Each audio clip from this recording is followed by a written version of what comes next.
स्वागत आपका। ये क्या मसला चल रहा है, यूजीसी वाला हो, शंकराचार्य का विवाद हो, जातीय संघर्ष हो, और इन दिनों आज मोहन भागवत का भी स्टेटमेंट आया और मुख्यमंत्री के साथ उनकी मुलाकात, इन सबको किस राजनीतिक संदर्भ से देखा जा रहा है?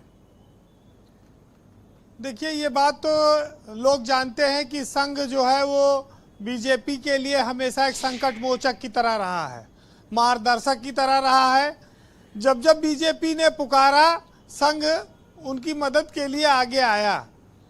लोकसभा चुनाव में भी यही सेम स्थितियां बनी थी और ये माना गया कि कार्यकर्ता ढीले हैं, संघ को लगना पड़ेगा।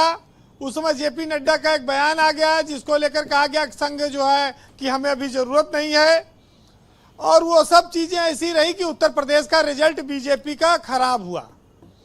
वो चुनाव हारे, समाजवादी पार्टी चुनाव जीती। इस बात का एहसास उनको है। अब जब संघ के मुखिया मोहन भागवत इस समय लखनऊ में हैं और इस समय जवाब का ये कार्यक्रम चल रहा है, तो मुख्यमंत्री और संघ प्रमुख के बीच मुलाकात की सूचना है कि वो दोनों लोग मुलाकात कर रहे हैं। चुनाव में देखिए ज़्यादा वक्त बचा नहीं है और बीजेपी इस समय कई बड़ी चुनौतियों से जूझ रही है जी। खास तौर से जब से यूजीसी वाला मुद्दा आया, गए थे, ऐसा माहौल बना कि बीजेपी ओबीसी और दलित का वोट चाहती है, लेकिन सवर्णों का नुकसान करके। और यूजीसी पर सवर्ण जो बीजेपी के कट्टर लोग थे वो भी सोशल मीडिया पर लिखने लगे, बोलने लगे। फिर वो कोर्ट से स्टे लग गया। फिर ये कहा गया कि बीजेपी के वालों ने ही स्टे लगवा दिया, उससे दलित और ओबीसी उनसे नाराज हो गया। तो ये दोनों तरफ से पासा और गेम उल्टा पड़ गया, ये चर्चा है।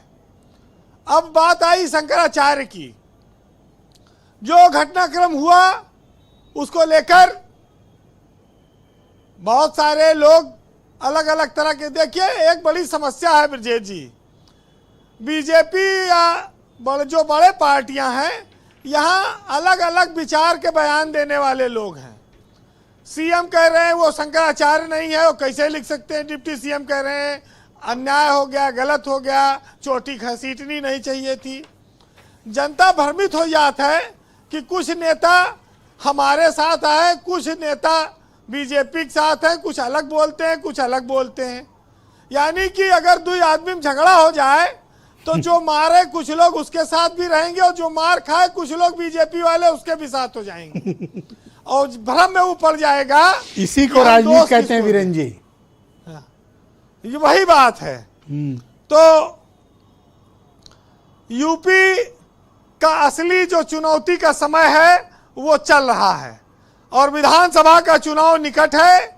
बीजेपी जहां जहां कमजोर पड़ती है, जहां उसके मूल कार्यकर्ता नहीं निकलते, वहां पर वो संघ से मदद लेते हैं और ये बात सब कोई जानता है। लेकिन अगर बीपी सिंह की तरह बीजेपी कोई काम करेगी तो फिर उसको उसका खामियाजा भोगना पड़ेगा और बीपी सिंह ने वो खामियाजा भोगा है। मतलब भाई मतलब साफ है कि हर तरफ पैर नहीं पसार सकते हो। या तो फिर सवर्ण वोट को मान लिया कि ये तो कहां जाएंगे, हम ही को देंगे, मजबूरी है, और दूसरी ओर वो ओबीसी और एससी वोटों को लेकर बहुत चिंतित तो है। आप ये कहना चाहते हैं कि वर्तमान बीजेपी वीपी सिंह सिंड्रोम की शिकार है? ओके, ये बड़ी गलती हुई यूजीसी के मामले पर, और इसीलिए तो कहा जाता है अपने यहाँ कि संघम शरणम गच्छामि। हालांकि ये भगवान बुद्ध के लिए बोला गया था, लेकिन यहाँ संघ यहाँ भी है, तो वो भी समझ लो छोटा मोटा रूप है एक तरह से बीजेपी के लिए संघ। वैसे कंक्लूड करें वीरेन जी। जी, वैसे एक चीज बता दें कि ये चुनाव सीधा है। मायावती ने आज कहा कि वो किसी के गठबंधन नहीं करेंगी और वो अकेले चुनाव लड़ेंगी। वो पिछली बार भी अकेले लड़ी थी, लेकिन वो ये नहीं, और उन्होंने इस चुनाव में कह भी दिया कि हमें वोट दो ना दो, लेकिन सपा को ना देना।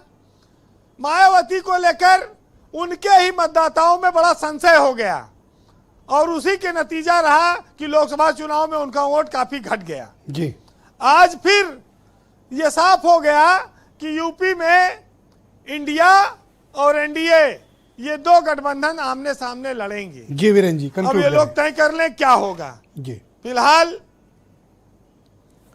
जब जब अपने मूल को आप भूलोगे तब तब ये बात याद रखना कि खून का तो नहीं है रिश्ता हमारा, फिर भी जुड़ा है नाता तुम्हारा। एक दोस्त जिसने मुझे संवारा, हर वक्त जिसने दिया सहारा, अब कैसे कह दूं कि नहीं दे रहा वो साथ हमारा। शायद चुन लिया कोई उसने और किनारा। बहुत शुक्रिया वीरेन जी, आपका बहुत धन्यवाद हमारे साथ ग्राउंड जीरो से अपना फीडबैक ओपिनियन